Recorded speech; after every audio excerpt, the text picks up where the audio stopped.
Hello guys, welcome to my YouTube channel sweet little family में आप सभी का स्वागत है।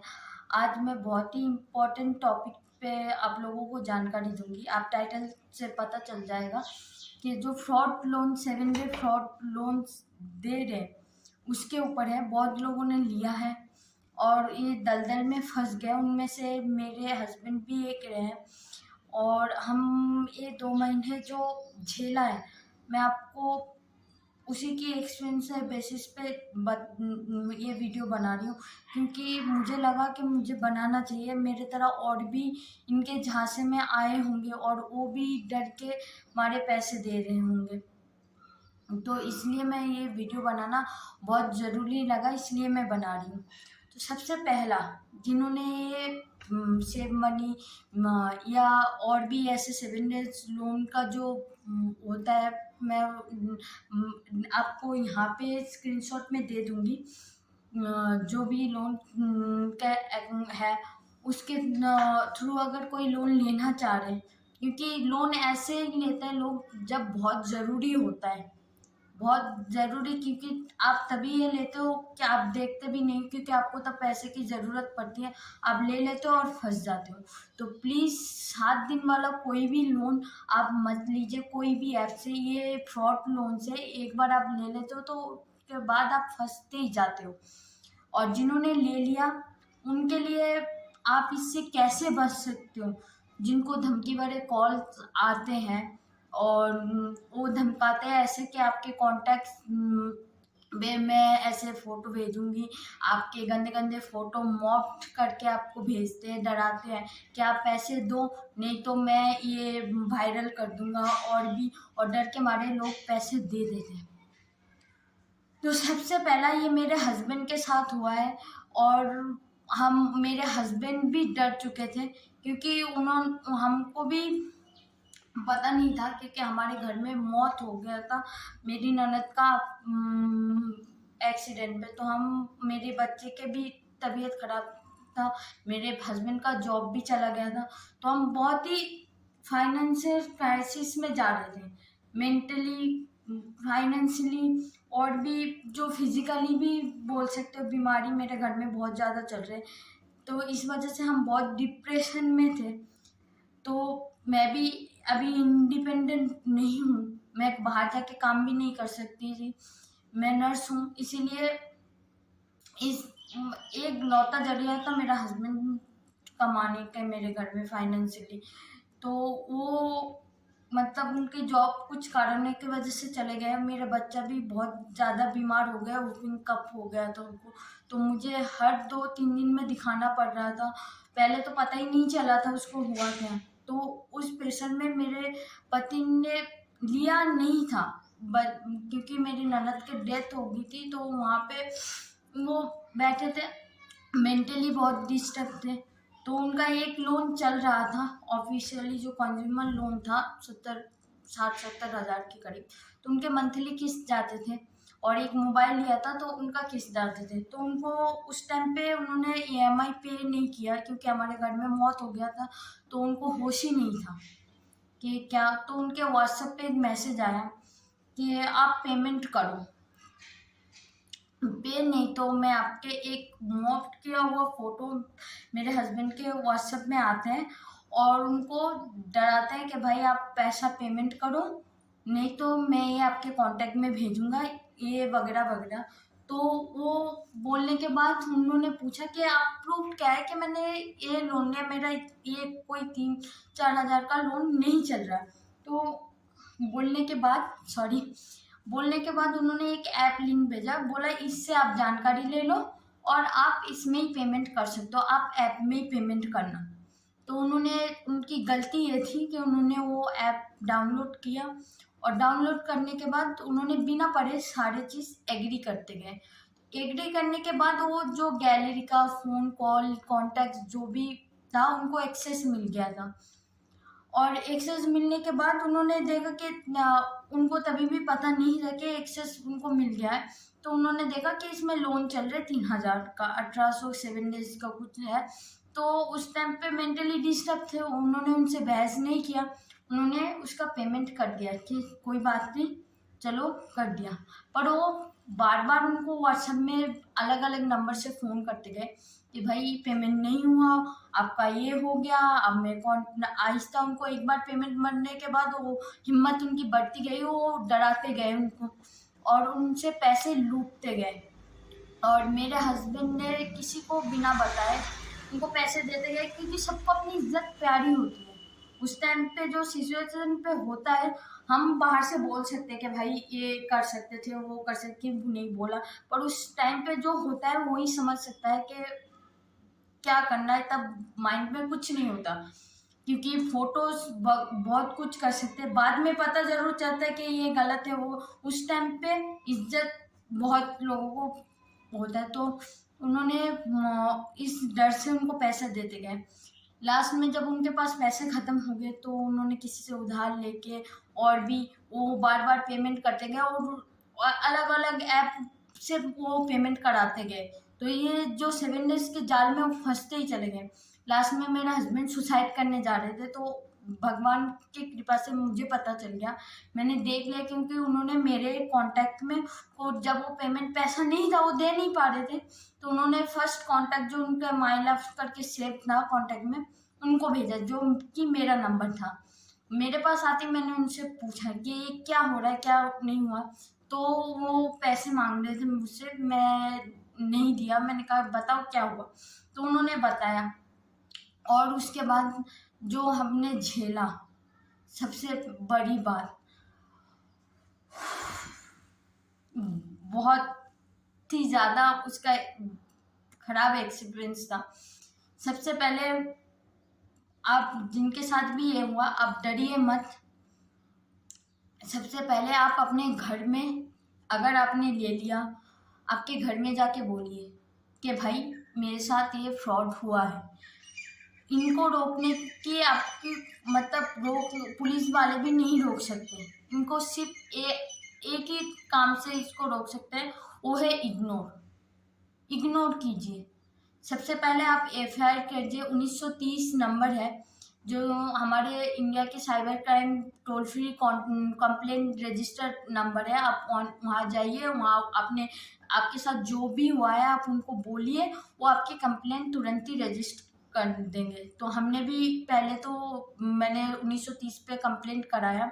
उसके बाद वो ईमेल पे या आपके नंबर पे एक मैसेज कोड भेजते हैं, जो आपको वहाँ पे ई मित्र वाले के पास जाके या कोई भी कंप्यूटर के पास जाके आपको रजिस्टर करके पुलिस थाने में को देना पड़ता है। मैंने भी वही किया। तो फिर मेरे हस्बैंड को मैंने बोला कि आप नज़दीकी थाना में दे जाओ। तो थाने में पहले तो दिया नहीं, बोला ये बहुत लोगों के साथ होता है, इनको पकड़ नहीं सकते आप इनको। पहले तो उन्होंने, क्योंकि उस टाइम पे भी फ़ोन आ रहे थे, तो उनको बोला, डराया और वो बंद हो गए।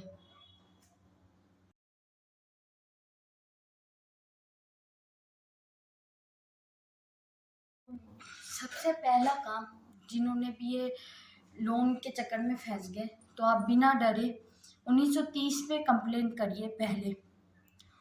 वो आपको एक कंप्लेंट रजिस्टर नंबर देंगे, वो अपने नज़दीक के पुलिस थाने पे जाइए। मैंने गया था पर उन्होंने लिया नहीं, डराया। उनको फ़ोन कॉल आया था उसी टाइम पे, तो उनको डराया, वो बंद हो गया 2 दिन के। 2 दिन बाद वो फिर से मेरे हस्बैंड को डराए, क्योंकि और वो पैसे दे दिए उन्होंने, क्योंकि उनको ऐसा लगा कि पुलिस के पास जाके भी ये नहीं डरे, तो ये बहुत कुछ कर सकते हैं। ये डर के मारे उन्होंने पैसा दे दिया। पर ट्रस्ट मी, वो आप जितना डरोगे वो आपको उतना ही डरा के पैसे लेंगे। आपको कोई पेमेंट देना ही नहीं है। आप जब भी पेमेंट करोगे वो आपको यही बोलेगा कि सर आपने ये गलत पेमेंट कर दिया, ये आपको रिफंड हो जाएगा बाद में, पर आपको दोबारा पेमेंट करना पड़ेगा। आपका ये लोन क्लोज नहीं हुआ, ये नहीं हुआ, फलाना ठिकाना आपको बोल के आपसे पैसे ऐंठते रहेंगे। पर वो ज़िंदगी में आप कितना ही पैसे दे दो, वो नहीं बंद होगा। तो इसलिए सबसे पहले आप जाइए। अगर आपके नज़दीकी थाने में वो कंप्लेन लेने से मना करते हैं, तो आप कोई बड़े अधिकारी से बोलिए, पर एफआईआर दर्ज ज़रूर कराइए। और दर्ज कराने के बाद आपको कुछ नहीं करना, आप एफआईआर की कॉपी लीजिए और बैठ जाइए।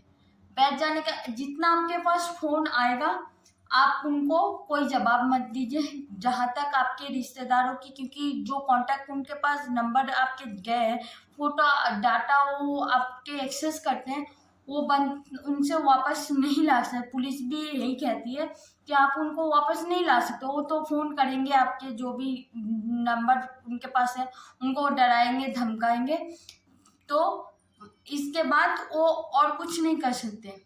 तो आप अपने फ़ोन व्हाट्सएप वगैरह में से डीपी हटा दीजिए।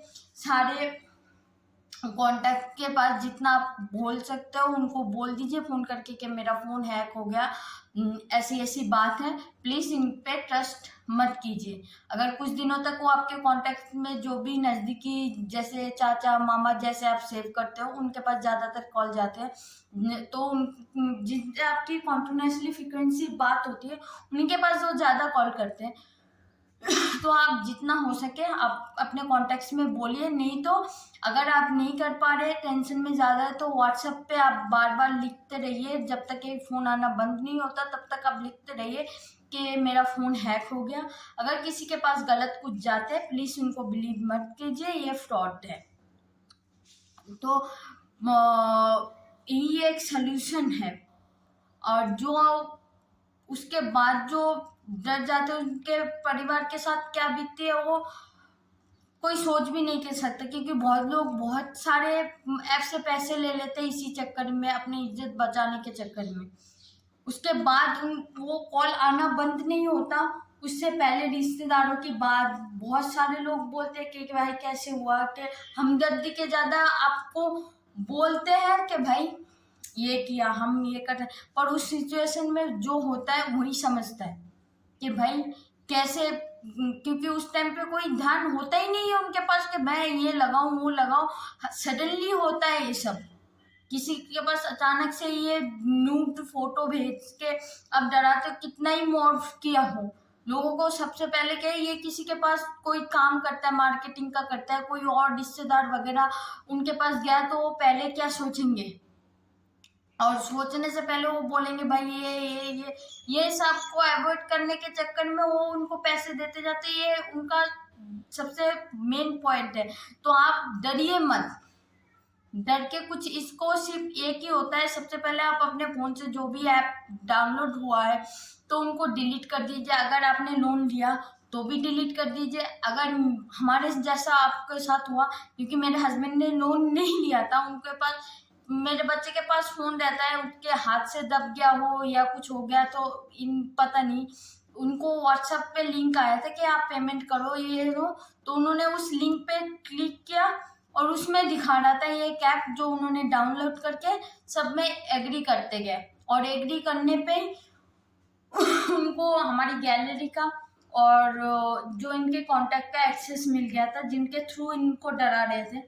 तो हमने भी यही किया। पहले तो मैं भी डर गई जब पुलिस के कंप्लेंट डालने के बाद भी वो हमको धमकाने के बाद भी उन्होंने नहीं फ़ोन करना बंद नहीं किया, तो हम भी डर गए। तो फिर हम दोबारा पुलिस थाने में गए और वहाँ पे जो बड़े अधिकारी था, तो सबसे प्रॉब्लम हमको ये आई, हमारी कंप्लेन ही रजिस्टर नहीं कर रहे थे एफआईआर जो पुलिस थाने में। हम ऊपर गए ऊपर वाले ऑफिसर के पास कि भाई हमारे साथ ऐसा ऐसा हुआ है, अब देखिए वो हमारे कांटेक्ट को ऐसे ऐसे फोटो भेज रहे थे, हमारे बहुत सारे घर वालों के पास फोन गए, धमकी भरे कॉल गए, जान से मार देंगे, ये कर देंगे, फोटो वायरल कर देंगे।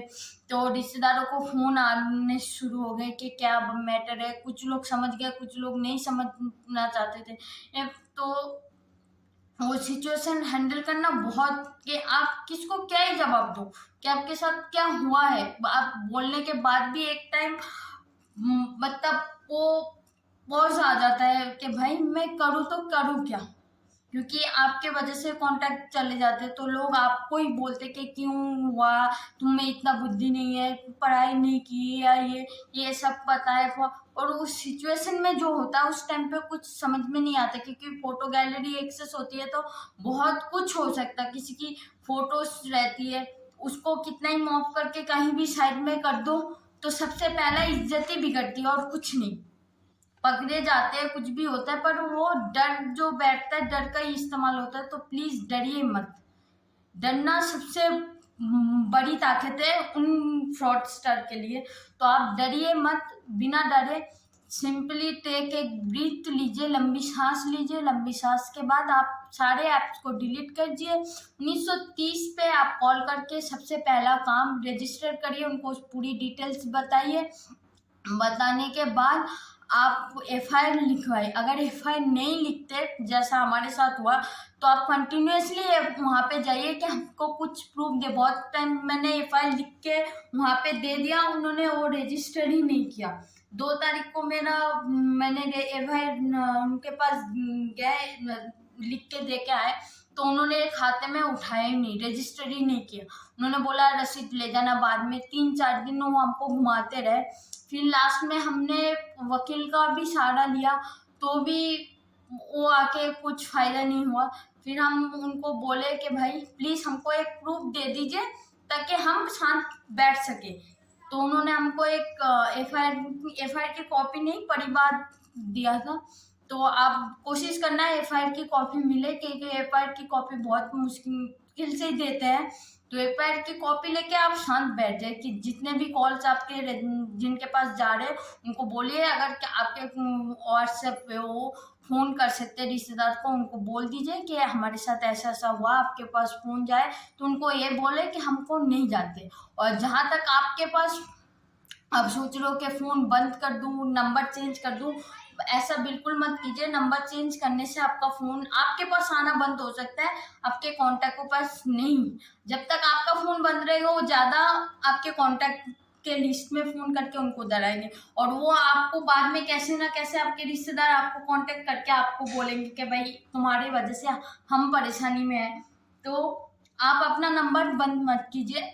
आप जो फोन आए उनको, अगर वो आपको गाली देते हैं, फोटो देता, आप उनको बोलो भाई मजा आ रहा है और भेजो, मैं बना के भेजती हूँ। डरो, गाली दे रहे तो आप उल्टा गाली दो, डरिए मत, सही है मत, उनको पैसे मत दीजिए। आप ये कोई आरबीआई रजिस्टर्ड नहीं होते हैं, आपके क्रेडिट स्कोर पे कोई असर नहीं होता। आप जितना डरोगे वो डराएंगे, तो आप बिल्कुल मत डरिए। वो गाली देते तो आप उल्टा उनको गाली दीजिए। और अगर वो आप लोगों को धमका रहे तो आप उनको धमकाइए। फोटो भेजते तो एक एक नंबर ब्लॉक करते जाइए। जब भी आप बिना बात, सबसे ज्यादा मैंने किया, मैंने पहले तो मैं गाली दे रही थी पर वो ज्यादा फोन कर रहे थे, तो मैंने उनको आहिस्ता बिना रिप्लाई दिए एयरफोन मोड में कुछ दिन फोन को डाल दीजिए। और आप एक एक करके जो भी नंबर से मैसेज आते हैं उनको ब्लॉक करते जाइए। कॉल में भी ब्लॉक कीजिए, वहां पे भी ब्लॉक करिए। मेरे पास है 200 से 300 के ऊपर नंबर होंगे जो उन्होंने हमको कॉल किया। पुलिस के पास जब एफआईआर दर्ज होने के बाद, बहुत मुश्किल से दर्ज हुई थी, तो उनको हमने नंबर दिए कि भाई इतने इतने नंबर से धमकी भरे कॉल आ रहे कि जान से मार दे, कल कुछ हो जाए तो क्या होगा। तो उन्होंने पकड़ने की कोशिश की, उन्होंने दिखाया कि वो नेटवर्क बाउंस करते हैं और वो कभी भी ये कहीं पे भी अपलोड नहीं करेगा आपके फोटोज, क्योंकि उनको पता है अपलोड करते ही आईपी एड्रेस से वो पकड़े जा सकते हैं, इसलिए वो कहीं भी अपलोड नहीं कर सकते हैं। सिर्फ आपको कॉन्टेक्ट्स में भेज के ही आपको डरा सकते हैं। वो भी आपके जो सेल्फी वाली फोटोज होते हैं उनको ज्यादा वो टारगेट करते हैं। कुछ लोग लोन लेते हैं तो उनके एक सेल्फी देना पड़ता है, तो उनके वजह से वो एक हो जाते हैं। और कुछ होता है जो हम फोन में भी है, फोन गैलरी में भी एक्सेस होता है। कुछ आपके नाम से फेसबुक से भी वो फेसबुक आपके नाम से सर्च करते करते आपकी फेसबुक आईडी को ढूंढते और आपकी फोटो मिल जाती है, तो वो वहां से फोटो उठा लेते हैं। तो ऐसा होता है। तो आप बिल्कुल मत डरिए। फोन से कुछ डिलीट करना है आपको, सिर्फ उनके ऐप को अनइंस्टॉल करना है। बाकी जो मैसेज वगैरह वो करते हैं, डराते हैं, उनको सेव करके स्क्रीनशॉट ले लीजिए, या उनको ऐसे ब्लॉक करते डिलीट मत कीजिए, बाद में आपको काम आ सकते हैं। अगर कभी भी वहां से कोई रिप्लाई आया, केस हुआ, कुछ एफआईआर करने के बाद कुछ हुआ, तो आपको फायदा दे सकते हैं कि भाई देखिए मेरे साथ ऐसा ऐसा हुआ, मैंने पेमेंट कर दिया। तो हमने वो रखे हैं अभी तक, क्योंकि कभी भी अगर पता नहीं कुछ हुआ या कभी हुआ तो हमारे पास प्रूफ है कि भाई ये मेरे साथ हुआ है। मैंने बिना पेमेंट लिए भी मैंने उनको पेमेंट किया है, जितनी बार बोला है उतनी बार किया है। तो पैसे प्लीज मत दीजिए, और ये वीडियो आगे से ज़्यादा शेयर करिए, और मैं जो स्क्रीनशॉट है वो आपको इसमें आखिर में दे दूंगी, प्लीज़ उनको देखिए और ये वीडियो प्लीज़ शेयर कीजिए ताकि ज़्यादा से ज़्यादा लोगों के पास जाए, और जो भी हमारी तरह ऐसे तकलीफ में है उनको राहत मिल सके। प्लीज़, धन्यवाद।